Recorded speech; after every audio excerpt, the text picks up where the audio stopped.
I think maybe I'm just too creepy for this game.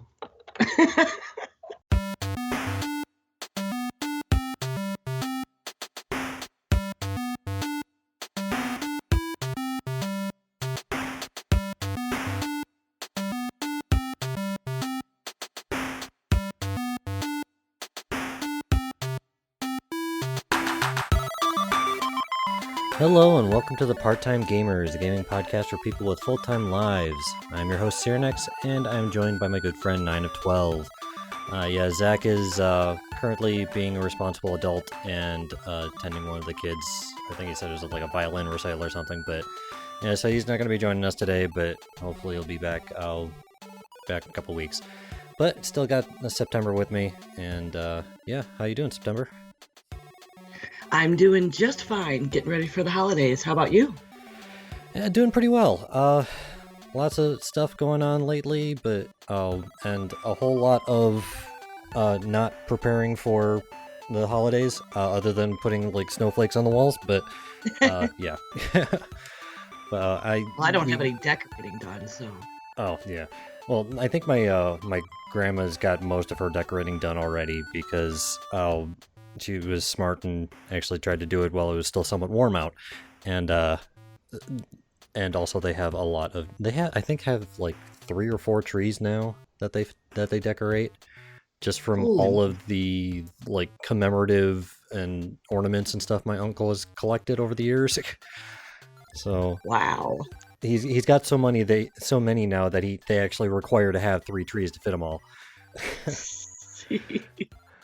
So. But it's always great to be able to head out there and, you know, celebrate with family and everything. But, yeah. Reminds me, I gotta text my friend I usually get my trees from and see if she's doing that this year. She used to live next door to me, and her uncle has, like, a tree farm. Oh, really? So we get, like, gorgeous, like, 8-foot trees and stuff for, like, $20. And they bring them to my house. It's awesome.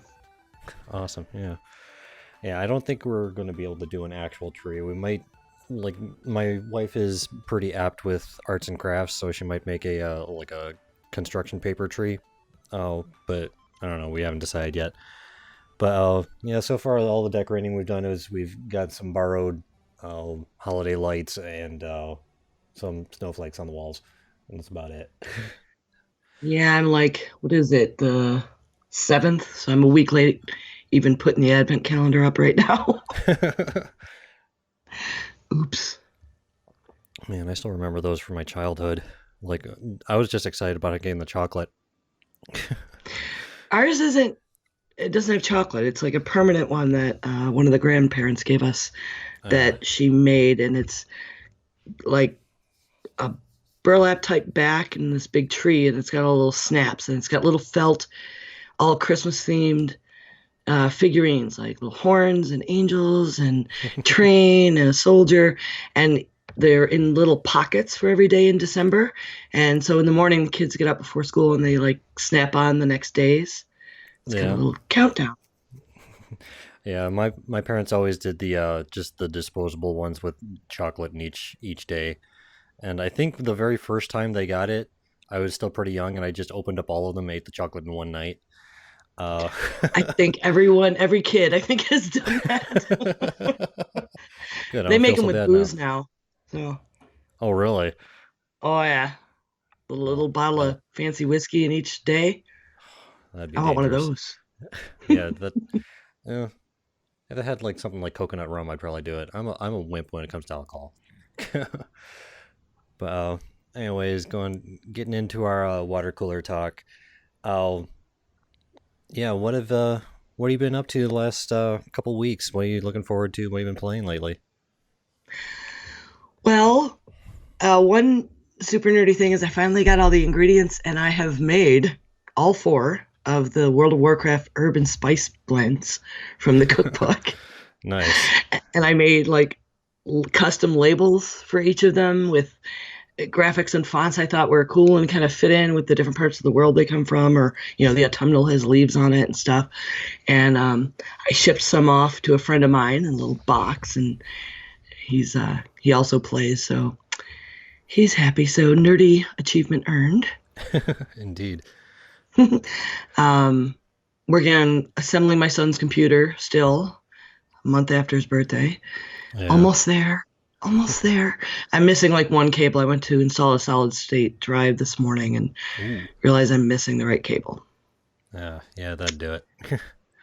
So that's failing. So playing games, playing some Warcraft, getting some archaeology done, playing some Hearthstone, and Five Nights at Freddy's, and yeah, and till I fell asleep. And I don't know what else did I play. Been talking a lot of Overwatch, but haven't been actually playing Oh yeah. because like just people are really excited about it right now, and there's different stuff going on. So Yeah, I think one of the big things that people are talking about now for Overwatch is the changes to Symmetra, because they're switching up her abilities quite a bit right now, making her a little bit more interesting to play.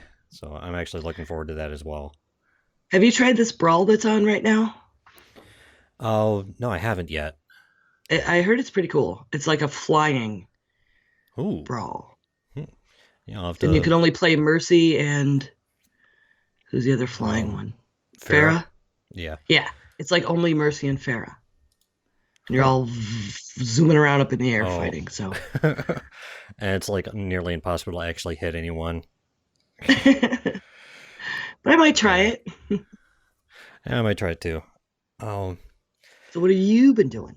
yeah, over on my side, I actually, just by randomly seeing one of Kyle Ferguson's tweets from Into the Nexus and Solo Q&A and all his other shows, he had recently been playing Darkest Dungeon, and I looked it up on Steam, thought it was a really cool game, and picked it up, started playing it, and have been pretty much just nearly obsessed with it to the point where it's like been able to play like an hour or two every night. And over the course of the last 2 or so weeks, I think I've already accumulated over 40 hours of play on it, which is a lot right now. And Wow.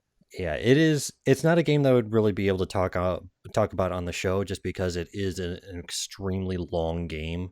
Like we're talking somewhere in the neighborhood of like maybe 150 hours to play through it. Oh, but you can do it in relatively small chunks, which is nice, and it's all turn based. But it's definitely a great game to play, especially if you like dungeon crawl games and everything. It's not a forgiving game though. I've had to basically restart a couple times because if you gives you a lot of opportunities to screw up. So, but it's still a really really fun game to play. Does it have permadeath or do you res or Oh yeah, your characters will permanently die. It auto saves pretty much every time you do something. So your character dies, they're just dead. But ooh, you can you're never lacking in supply of different characters. So you can always get more characters back.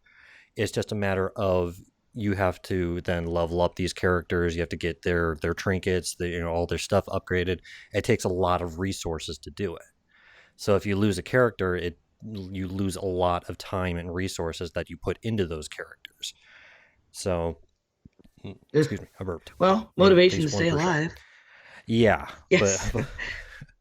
but like I said, it's very unforgiving. You mess up, and it's just things go downhill very quickly if you're not careful. Oh, Ah, yuck. Although speaking of which, I forgot to mention this. This is really cool. So I went to Raleigh to visit my son and he helped me build the computer, and he took me to this bar, and it's called Boxcar. So it's in like an yeah, old part of a train depot, and it's an arcade with a bar in it. I mean, nice. so cool. It had like Centipede and Galaga and old pinball machines like Adam's Family and Spider-Man and some newer ones like Game of Thrones. And it had skee ball and air hockey and like the hockey on the rails. And they had a bar on the back that had like old N64 set up with Mario Kart, and it was so great. And they have token machines that you can like swipe your debit card in, Oh, and nice. there's drink holders on every machine. There's drink holders in the bathroom stalls. I don't know. I mean, arguably all the cup holders are for your cup of tokens because they have like Uh, a bunch of red solo cups to put your tokens in. But I mean, obviously everybody's using them for their beer because I mean, tokens aren't yeah, as easy to steal. yeah, definitely true. But it was fantastic time. Yeah, I really wish they had something like that over here. Just I've really been missing out on like just good arcades. Just don't seem to be a whole lot that exist anymore. Oh, yeah, that's something that I've really missed is just classic arcades. Yeah, it's like a Uh, trend right now. People are buying up the machines and fixing them up and opening these bars. There's one in Charlotte, but I went in there and it was kind of like it just looked like a dark warehouse full of games. yeah, But this one in Raleigh was really freaking nice, and I will probably be hard pressed to go anywhere else when I visit Raleigh now because I fell in love with the place. Wide awesome. variety of people. I mean, that was cool. It was a lot of college kids, but then like people my age, people your age. I mean, it's really come into its own. Awesome. Uh, in other news for me, well, other than playing Darkest Dungeon, my wife and I have been we live in a one bedroom apartment right now, and we decided to like switch our rooms around so that way our daughter has our old bedroom, and we're basically living in our living room now. And the reason we did that was so that we can actually do things during the night without having the fear of waking up our daughter. And ultimately, it's to help uh, us be able to just eat better, have better food and stuff like that, and ultimately feel better through that. And as a lot of people might know, uh, when it comes to eating better, a big part of it is just preparation, is actually preparing the food so you can have it to eat when you actually are hungry. And the problem was when my daughter was in our living room, and my wife wanted to start cooking, she would likely wake up our daughter. So now that we have everything switched around, my daughter actually has a door now. It makes it so that we're much more able to actually get the stuff prepared and hopefully start eating healthier soon, which will help out in a lot of things. So actually, really looking forward to that. Oh, But it's good. just, Yeah, that is a really good step. yeah, and If I it prep a just, bunch of cut up veggies and have them there ready to go, it makes all the difference in how we eat. yeah, definitely. So I think that one of the last things we need to do is we need to get an extension cord, and then we'll be able to hook up our treadmill. And I'm actually kind of, as much as I don't want to, I should probably get on there myself as well, because um, back when my wife and I were dating, we used to run 5Ks and was actually in decent shape. He was able to do them pretty well, and have since then like not done any sort of running or anything. So I can really start to feel it in my knees and everything. So I should probably get up there and start running again, which takes effort, but hopefully Yeah, I it'll be gotta worth it. make myself go to the gym. I loaded up, I have an app called Habitica. Hmm. It kind of gamifies things you want to do with your life. You might be interested in that. Yeah. Because it's got, you can create your tasks like uh, dailies, like check all my emails, do productive work, do something creative, like whatever you want it to be, go to the gym. Then you can add extra stuff and you can put in negative things like I ate junk food today and you get negative points. But it's got like a little character and you can level up and you can earn gold and then get weapons. And then there's little missions and you can have a guild like the Jen from Grills. We're in a guild and we can go on little missions together. But you kind of have to do these daily tasks, keep track of your life stuff. So I don't know. Yeah. We'll That actually see. sounds pretty awesome. I might have to look into that one. Well, I'll invite you to our guild if that happens. Awesome. All right, but other than that, work's still going, trying to find another job and all that jazz. I'll into Home Depot around here and stuff like that because they seem to have oh good hours, good insurance, and all that jazz. So I've been looking elsewhere, but yeah. But other than that, can't think Good of anything luck. else. Yeah. Other than that, I can't think of anything else. So let's go ahead and get back to work. Um, our games of for this week, yes, multiple of this one in this episode. We're going to be talking about the Five Nights at Freddy's series. So there's Five Nights at Freddy's 1 through 4 and sister locations. So 5 games today. And this episode's going to be a little bit interesting because I think for the first time since we've started this show, our hosts, me and September, have completely differing opinions on this game. I really enjoy these games despite the fact I'm terrified of them, and September is like not interested in them at all. So Boring. yeah. So what we're going to be talking about, we're going to give a very brief overview of each of the games and how they kind of play differently, kind of some quick strategies about them. But then we're going to be talking about some of the aspects that I liked and that September disliked, and go from there. So starting at the beginning, Five Nights at Freddy's 1, the primary kind of the theme of a lot of these games is you are a security guard in this like Chuck E. Cheese style pizza place. It has these animatronics that during the night will actually go out and travel the different rooms of the pizza place. And the problem is the fact that they, for whatever reason, they're programmed that whenever they see a human, they think that the human is an animatronic skeleton without a suit on it, which apparently for their programming is does not compute, and they will try to shove you into an animatronic, thus killing you. Uh, so you have to try to keep them out of your security office, which is the only place you can go. You're stuck in one position trying to protect yourself from these animatronics. Specifically in the first game, the big mechanic that you have to deal with is power management. You have a certain amount of power that powers your cameras, your lights, and your doors. You have these 2 security doors that you can shut on the animatronics.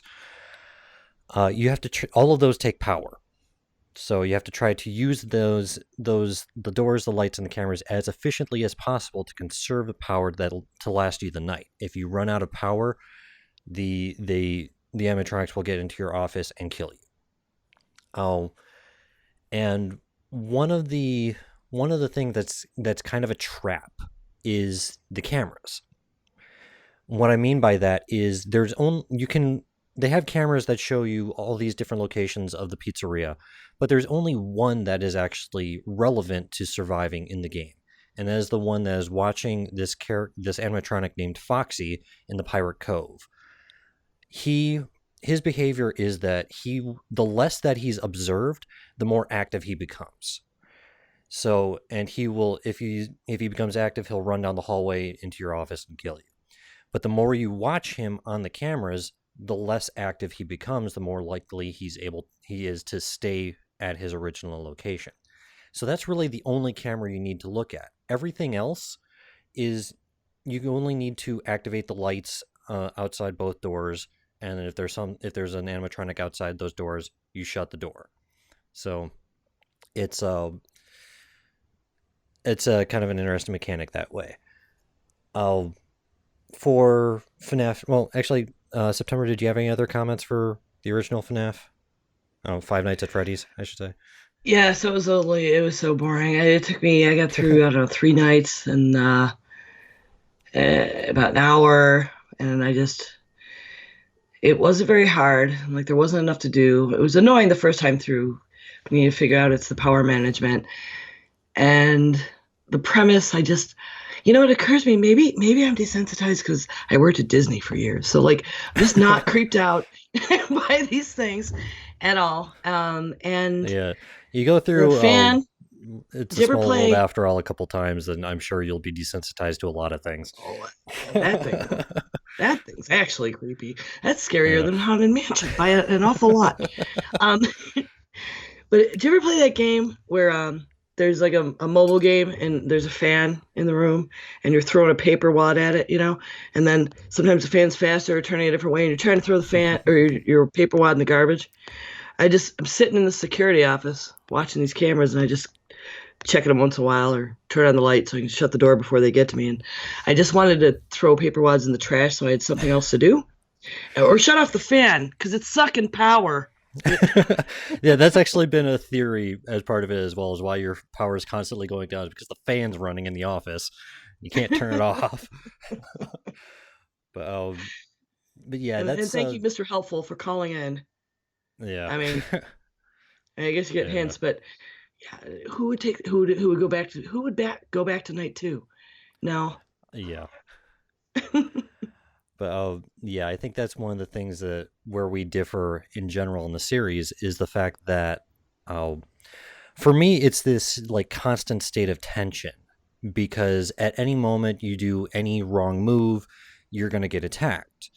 Oh, and it's slightly less so in Five Nights at Freddy's 1, because there's a lot less to have to deal with. I mean, you can And get not into quite as this. many sound cues, right? Yeah, there's not as many sound cues. Basically, you can start getting into a pattern of like the one of the hardest difficulties they have is what they refer to as 420 mode. And no, it does not involve marijuana at all. Uh, the reason it's called 420 So mode, that's why I didn't enjoy the game. yeah, they're I should have gotten high. Then it would have been uh, really hard and scary. uh, but the reason it's called 420 mode is because it's the custom night mode. There's four animatronics, and you can jump all of their difficulty up to 20. Oh, which is they become extremely active, and it's like if you make one false move, you're gonna die. Oh, and there's this kind of pattern that you can do, where it's like, okay, you check both doors, shut the right door, bring up your camera, look at Foxy, put down the camera, open the right door, check both doors, basically rinse, repeat. And if you do it right, and I'll have the right timing and everything like that, if you just keep doing that kind of pattern, it should basically keep you alive the whole night. So that's one thing about this one is for the most part, it kind of gets repetitive. You get into this pattern, just like you check both doors, you shut the right one, look at your cameras, and so on and so forth. Um, And I normally really like games where, I mean, like I've said before, like I loved Myst, back in the day. I like where you're solving a puzzle and figuring it out and that kind of stuff. But I guess because it wasn't hard enough, and again for the tension, it didn't get me. And I'm not very subject to jump scares; they just don't. And then I also thought they were really telegraphed in this. Like I don't know how in the first one anyway, and people were surprised by any of them. They were all telegraphed. um, to a certain degree, yeah. It's just if you're not, it's a lot of it is if you're not expecting it. Oh, like when you're first, like the reason it didn't really, like I played through and got through I think night 4 without any problem. But that's because I've seen other people play it. I know what to expect. I know kind of the tactics behind it. Whereas where these famous YouTubers like Markiplier is actually the one who I watched play it first, how I learned about the game in general. When he was first playing through it, he knew nothing about the game, so he was just trying to figure it out on his own. And I think that is where a lot of the tension came from, was just, okay, what am I supposed to do to deal with these situations and everything. But once you So I went actually in learn it, blind. So, yeah, but and I did watch Markiplier play the most recent one, and he yeah, was really entertaining. And then there was another uh, pink stylist. He is freaking hilarious. yeah. And I watched a little kid play it too, and that was this little British kid. That was pretty funny. Oh yeah.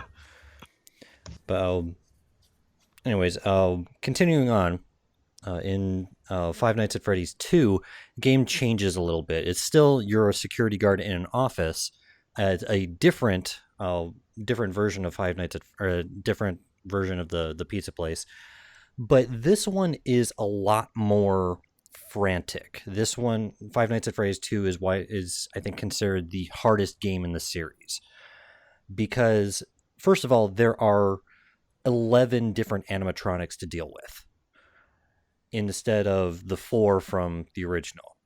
So there's a lot more animatronics going on, and there's no doors. There's no way to prevent these guys from getting into your office other than literally flashing your flashlight at them, which only works for a couple of them. Mainly what you're going to be doing is if they come into your office, you just have to throw on a Freddy mask that they give you and waiting for them to walk out. So it's a lot more frantic because there's a lot more animatronics you need to deal with, but at the same time it has the same camera system, and again in this one the cameras are kind of a trap because the only one that's relevant is the one that is connected to the music box, which you have to keep this music box wound up. If it runs out, then another one of the animatronics named the puppet or the marionette, one of the two, comes out and kills you. So you have to keep that wound up while also keeping track of where these other animatronics are, whether they're down the hallway or in the vents or anything like that, and like trying to shine the light on one in the vent to your right while shining your flashlight down the hallway to prevent Foxy from running you, to flashing the left vent to prevent Balloon Boy from coming in, disabling all of your lights and everything. And it's much more frantic than the previous game, and it's just I think usually considered the hardest one of the series because of how frantic it is, and it's also a little bit luck based as well. Oh, goody. Yeah, so that one kind of has like a constant state of tension to it as well, because if you do one wrong thing, you're going to get killed. And it's like you have to go from every time you open up the camera, you can't, after a certain point, you have to immediately go to your mask, because more than likely when the time that took for you to put your camera up and put it back down, an animatronic has gotten into your room. So, and if you don't immediately go to the mask, it will kill you. So it's like, and your flashlight battery dies in that too, right? Yeah. Unlike the previous one, there's no power management for the actual like doors or anything like that, because there's no doors. Because there are no doors. Yeah. Oh, the only power management doors. Yeah. That when the power goes out, they just all open up.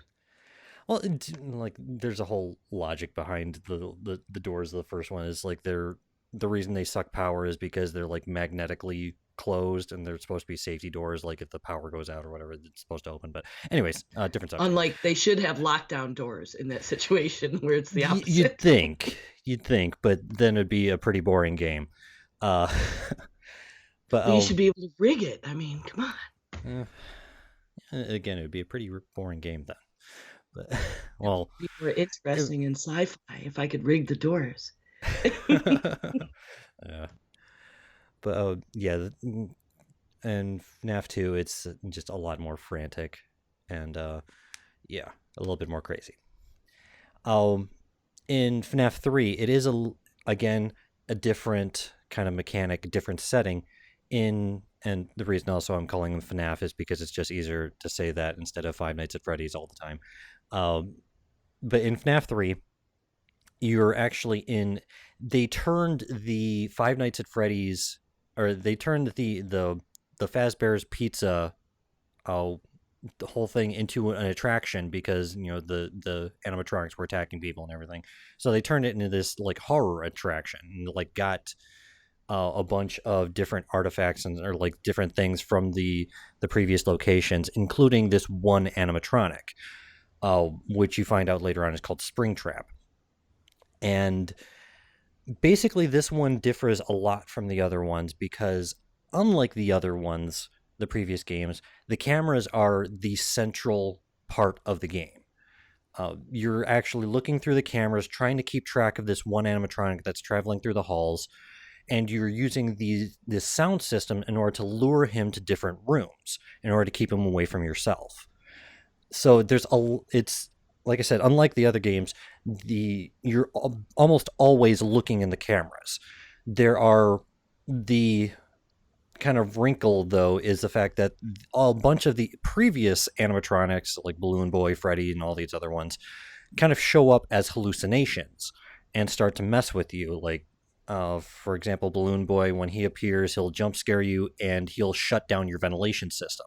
So you have to come out of the cameras, restart the ventilation system. Otherwise, you'll start blacking out and hallucinating and everything. Go back to the cameras, keep track of Springtrap, move them to different rooms and stuff like that.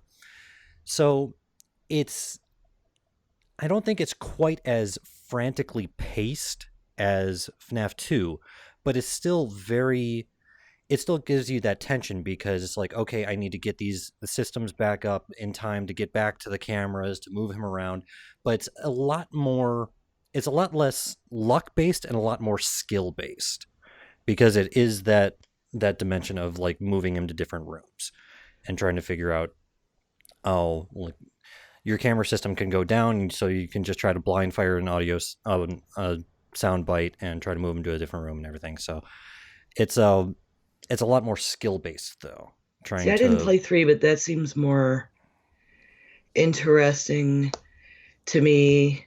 I mean, adding scares that aren't just the ones that kill you and yeah having repair, like just more to the strategy. yeah So, yeah. yeah. That one is also a little bit different because there's only the one animatronic that can actually kill you. You're focusing everything you have on The this one you can one lure. animatronic. Yeah. Yeah. Uh, So, I mean, I find that more interesting. yeah. And did you know that the second one came out like a couple months after the first one? Yeah, he actually he released like I think the first 3 within like a year. Wow. And he just blasted through a bunch of these. I think 1 through 3 released in a year, and I think 4 came out only a couple months after that. The only one that took a significantly longer amount of time to develop was the last one on a sister location. But he was just cranking those games out. Um, Yeah, I think he realized it just needed more. Wasn't good. yeah, yeah. Also, I think we forgot to mention the creator of the game is a man named Scott Cawthon. Uh, and you can actually find the games on Steam. The original FNAF is $5. The other ones are all $8 on Steam. I forgot to mention that at the top of this. And I think I spotted a sale today. Yeah, yeah. When I got them, they were all on sale in a bundle for like $15 or something like that. I think even less than that. So I don't. That was a really good deal on them. But otherwise, if you get them individually, they're either $5 or $8. Uh, Getting into yeah, Five Nights at Freddy's 3, you're just focusing on that one animatronic. It's the only one that can actually kill you.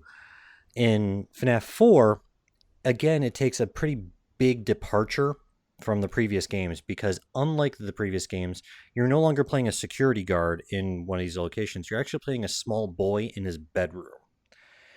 And the animatronics are not actually real, they're nightmares that he's envisioning. So they're these like almost grotesque, nightmarish versions of the previous animatronics, which are just like lots of teeth and like exposed endoskeleton and everything, and these just dead eyes and everything. So they're these nightmarish versions of the animatronics. And uh, what's one other thing that's different about this one in particular is that the pace of the game seems to be a lot slower. It's almost the exact opposite of FNAF 2, where FNAF 2 you have to constantly be going back and forth doing stuff. With this one, you have to go to the door and you actually have to wait a second because it has very strong audio cues. It's very dependent on these audio cues. So whenever you run up to a door, you have to wait a second, and if you can hear breathing, you have to shut the door. If you don't hear any breathing, you have to flash your flashlight. And if you do the wrong one, they will kill you. So you just have to kind of take a little bit more time with this when you're actually going to the door. But otherwise, when you're going between the doors and to the closet, and there's a bed behind you that if you leave that uh, for too long, these like phantom Freddys will start appearing. If too many of them show up, you get attacked from that as well. So, but once you get to the doors, you have to slow down. Everything else you have to kind of speed up and try to get to and everything. But it's a little bit different pacing than the previous games because you Yeah, do have to because have this kid that was second. obviously traumatized by his parents taking him too young to a place with creepy animatronics, right? Yeah, But why yeah. can't he? This kid. All right, so it is the kid. I was confused about why all of a sudden I was in a kid's bedroom. Other than I thought, oh, did he realize only kids are going to be scared by this game, and that's who's playing it? Um, but when you're going from the door to the bed, like you hear all these footsteps, but it's your own. It's totally dark. Apparently, you can only walk from place to place by closing your eyes. Well, actually, he's like staring at the carpet when he's running for whatever reason. But yeah,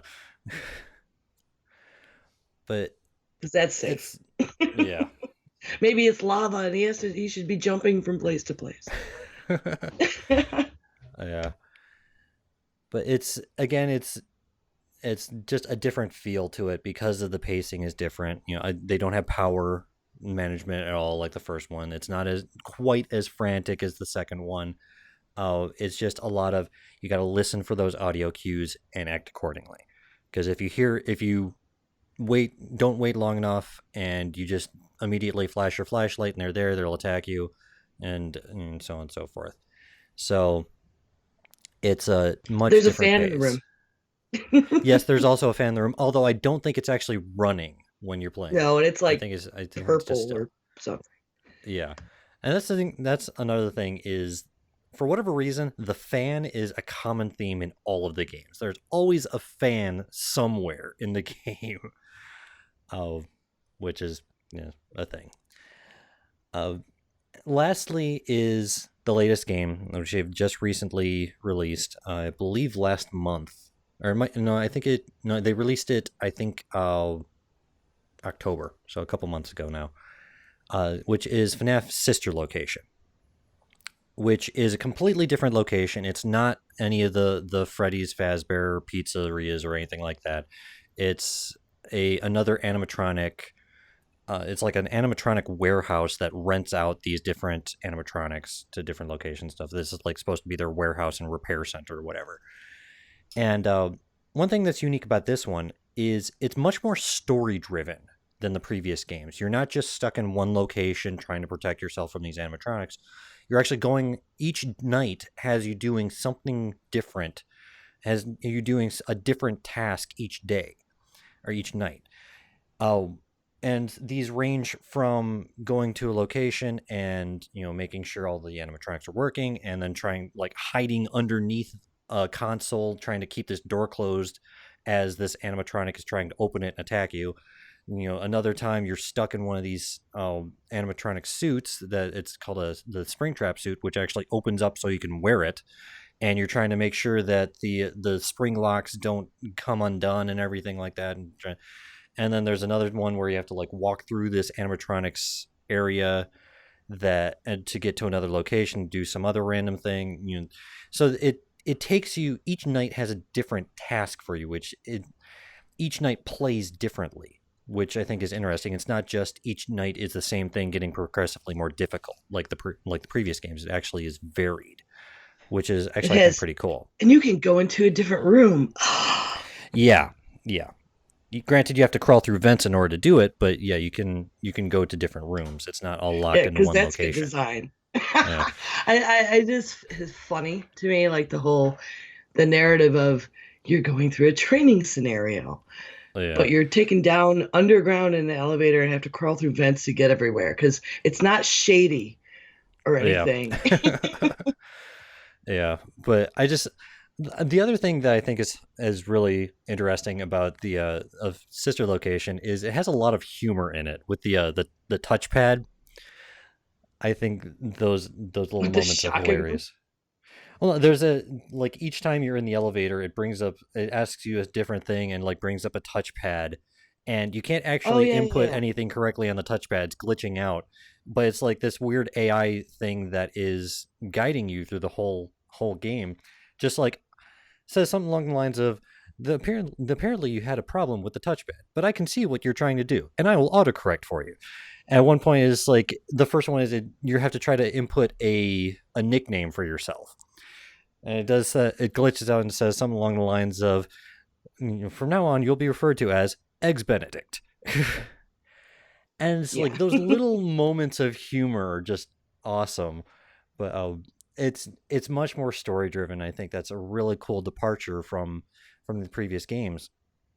And just recently though, that he has released an update that adds these custom nights, and it's not exactly custom per se. It has a couple different scenarios in it that have make it so that certain animatronics are active, and each animatronic has a different method of dealing with it. There are some that are like affecting the ventilation system. You need to go to that camera and do a controlled shock against those to get them out of there. There's some that that don't even have any way to deal with them, but they just have a constant effect. Like there's these, what are they called? I don't remember what they're called, but they're little marionettes that just literally just start climbing on your screen, Oh, they've got and a meme name like B lol or something like that. some I don't kind of remember off the top techie of my head. nerd speak name. Yeah, but they're just like they just start blocking your vision on your screen, and stuff like that. So each one of them has some sort of different way of dealing with it, and it kind of harkens back to, like, when you start getting to the more difficult ones, it kind of starts harkening back to FNAF 2, where it's just this like frantic pace of trying to get everything situated, closing the right doors at the right time, because it also incorporates power management with it as well. And it makes the game feel more like the previous games, which is actually kind of cool. And it still is pretty scary, and it has a lot of the jump scares and everything, but it makes Sister Location just behave in a vastly different way, which is still really cool to have that story driven elements of Sister Location and still have the old school feel of the original FNAF games. But yeah, they just recently added that, like, I think this week they added it. um, but that's kind of the quote unquote brief overview of the different games. Oh, so I think if I were going to continue to play these games, or if I were had it to do over, I would just start with Sister Location. yeah, I wonder, because it's getting narrative, and the narrative in it includes characters from the beginning. Like they use names of like the guy who was giving you instructions at the beginning. Like, and sometimes I wonder if the developer had and just couldn't do some of this stuff. He had it in his head to begin with because yeah. it's getting a story.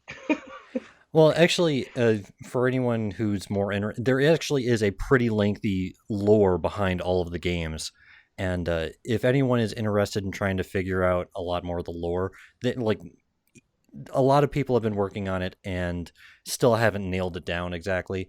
But there's another YouTube channel called the Game Theorists that have a bunch of theories and trying to piece together everything about as much of the FNAF universe as possible, including the novel, including Sister Location, how it integrates with all the other ones. No, every piece of information they can get, they try to Okay. put together into the lore behind the games. And Have there's a they couple different theories, but yeah. have they talked to Scott Cawthon, or is this all fanfic? No, they actually have. I think one of their videos, they did a live stream of them discussing the FNAF games. I don't remember which game it was after. Oh, but they would do live streams of just theory crafting of the lore, and I think actually during that, Scott Cawthon was actually like tweeting at them during the live stream. So they have had at least some kind of contact, at least indirectly, with Scott Cawthon about these. He addressed them directly and everything. With That's cool. That's really cool of Yeah, him too. I like when yeah, things happen like that in the community. Yeah, because Scott Cawthon isn't part of a big company or anything like that. He did this as an independent work, so he's actually able to talk to people about it and everything. Kind of reach out like that, which I think is really cool.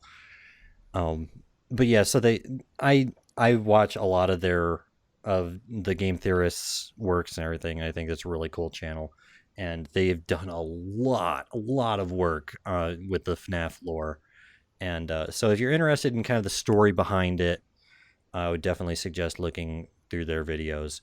But there is all that to say that there is a narrative behind all of the games. It just doesn't really come out through playing the games unless you're like specifically trying to find it.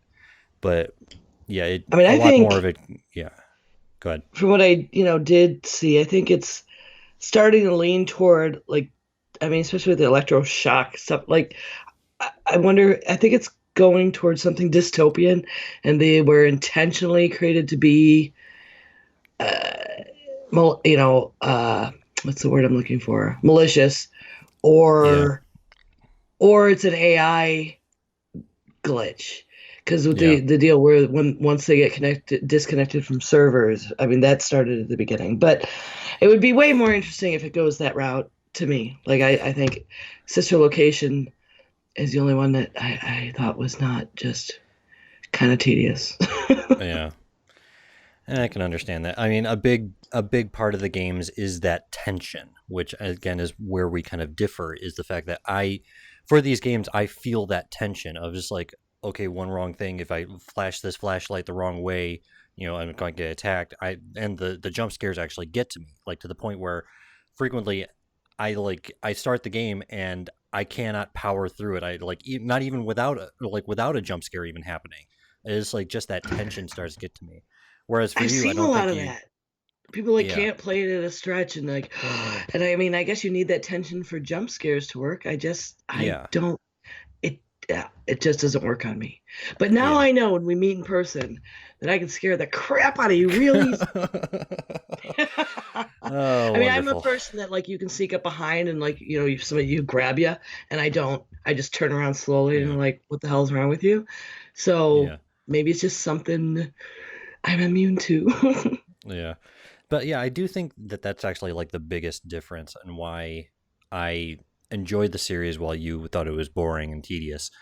Um, but And why do I see all yeah, guys playing? I haven't seen any female streamers playing this and screaming and freaking out.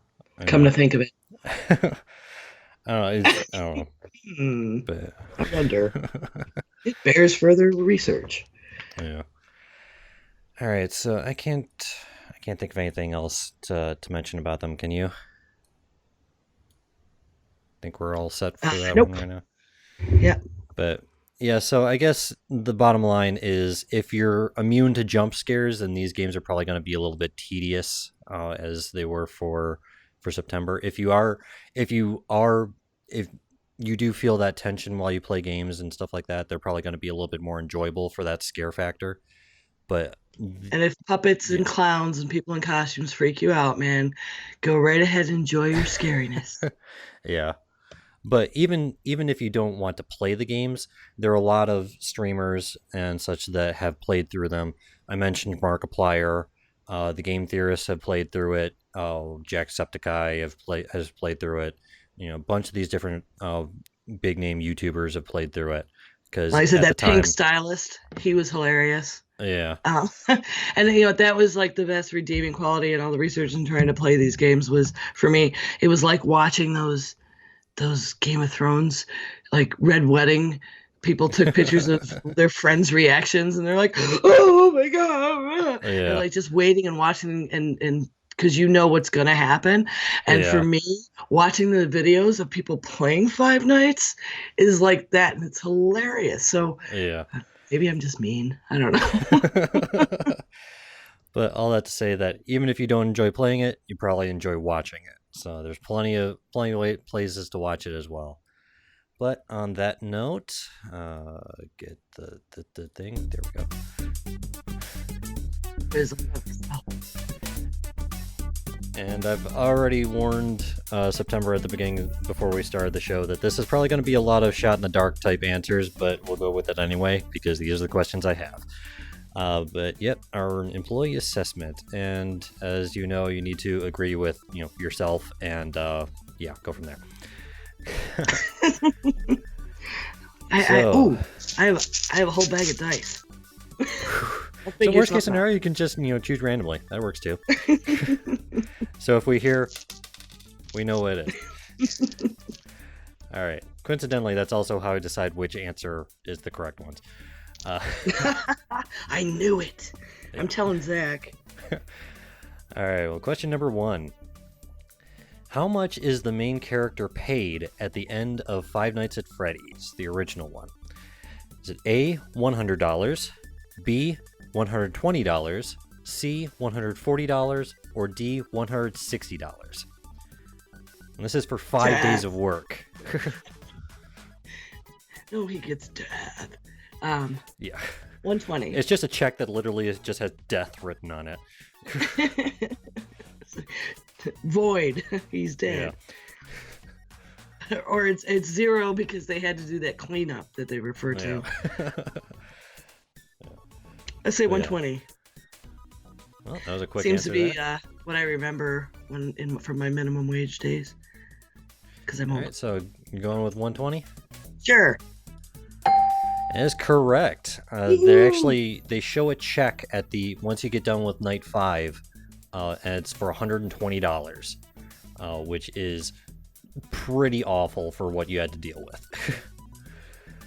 All right. That's let me see, 30 hours, right? Because it's noon to 6 hours a night for 5 nights. So yeah, that's pretty 150 hours divided by 5. That's a 30. That's not right. Anyway, go ahead. It's 30 hours for the week because it's 6 hours a night for 5 nights. Right. So that's still pretty awful, though. It's $4 an hour. Yeah. $4 an hour for almost certain death. Yeah, pretty much. Yeah. This guy who wrote it must be around my age because minimum wage was around then. Yeah. All right, but question number 2. What year does FNAF 2 take place? Is it 1987, 1989, 1991, or 1993?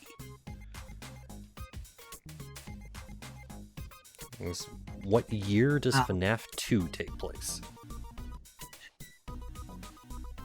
Is the first one 87? Yeah, it was 87, 89, 91, or 93. Let's go 87. You're going to go with 87? Yeah. That is correct. Similar to the first game, at the end of FNAF 2, you get the same similar check, and this one is actually dated, I think, 11/12/87 or something like that. So, yeah. Okay, question number 3. What is the name of the FNAF novel? So there's actually a novel written based off the lore of these games. Is it seriously? Yeah. I'm sorry. Is it A, Freddy's Fright, B, The Silver Eyes, C, Afton's Legacy, or D, one of them? Afton's Legacy. You're going to go with Afton's Legacy? Afton being mentioned in the most recent one. All right, so that's the one you're going to go with? Yes. Is incorrect. It is actually called FNAF The Silver Eyes. But Charles Afton is actually the creator of the animatronic, or one of the creators of the animatronics. And so that's why he's meant. It goes through a lot of his backstory and everything in the book. I mean, if they were going to go with the lore, that would have been a cool name. It probably would have been, but Silver Eyes, like Stoner Eyes, is half lidded, Freddy creepy. I don't know why they picked that name, but that was the one that they named it. That sounds like a William Gibson novel. That'd be way cooler. All right, question number 4.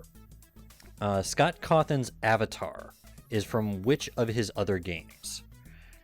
So his little like stick figure avatar is actually a character from one of his previous games before the FNAF series. Is it A, Sit and Survive, B, Chipper and Sons Lumber Company, or whatever, C, There Is No Pause Button, or D, Rage Quit? All four of these are previous games that he's made. I've never heard any of them, but some of those sound cool. Or like Twitter handles. Yeah. Yeah, this is probably one of the more shot in the dark questions, but this is what I had. Yeah, this is hard. Was it Rage Quit? There Is No Pause Button. What were the other two? A is Sit and Survive, and B is Chipper and Sons Lumber Company. Well, Sit and Survive is this game. Jeez. Okay. I rolled a 4. I used a D4. So we'll go with the last. We'll go with Rage Quit. I'm actually impressed by how clear the dice sound noise or the dice note was in the microphone. It's like right under my Yeti, like ducking under the yeah. thing. All right, so we're going with D, Rage Quit. That is incorrect. There is no pause button. I don't know what the game actually is, but that apparently is where his avatar is from. Which, okay. Whatever. All right, last question. Question number 5. What part of the brain was damaged in the bite of 87, according to the phone guy in FNAF 1? Was it A, the right hemisphere, B, the left hemisphere, C, the frontal lobe, or D, the temporal lobe? Specifically, oh, crap. I listened to that. The phone guy specifically mentions one of these parts of the brain that was damaged during the bite of 87. I know, and I remember him saying it, but like, I don't remember what he said. The one that makes sense, actually. So let's go with frontal lobe. You're going with that's C? How lobotomy works. Yeah. That is correct. It is the frontal lobe. He says something along the lines of, "It's amazing what you can do when you're missing your frontal lobe," or something like that. How you can still walk around and do things, which is true. Like, yeah. Although see, I'm creepy. Sorry, I Yeah. shouldn't even know that. Although I think this is another part that the game theorists have discussed, and they were saying something along the lines of that yes, you're still able to function, but it's like you can no longer feel emotion or something like that. So you still behave differently, and you don't have fear or anything like that. But I don't know. I don't remember off the top of my head. Oh, but yeah, it is the frontal lobe. All right. Hey, well, I win. Yeah, you still did pretty well. It got I think I only got 2 of them wrong, so that was still pretty good. You should do more games I don't like.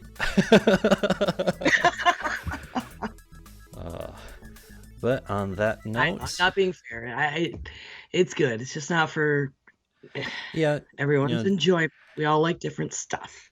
Yeah, considering the fact that we've gotten like 31 episodes into the show and have just now gotten the game that we haven't agreed upon, I think we're still doing pretty good.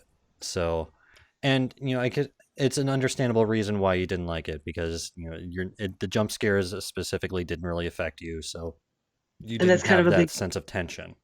Yeah, and that's kind of a big. It relies on that.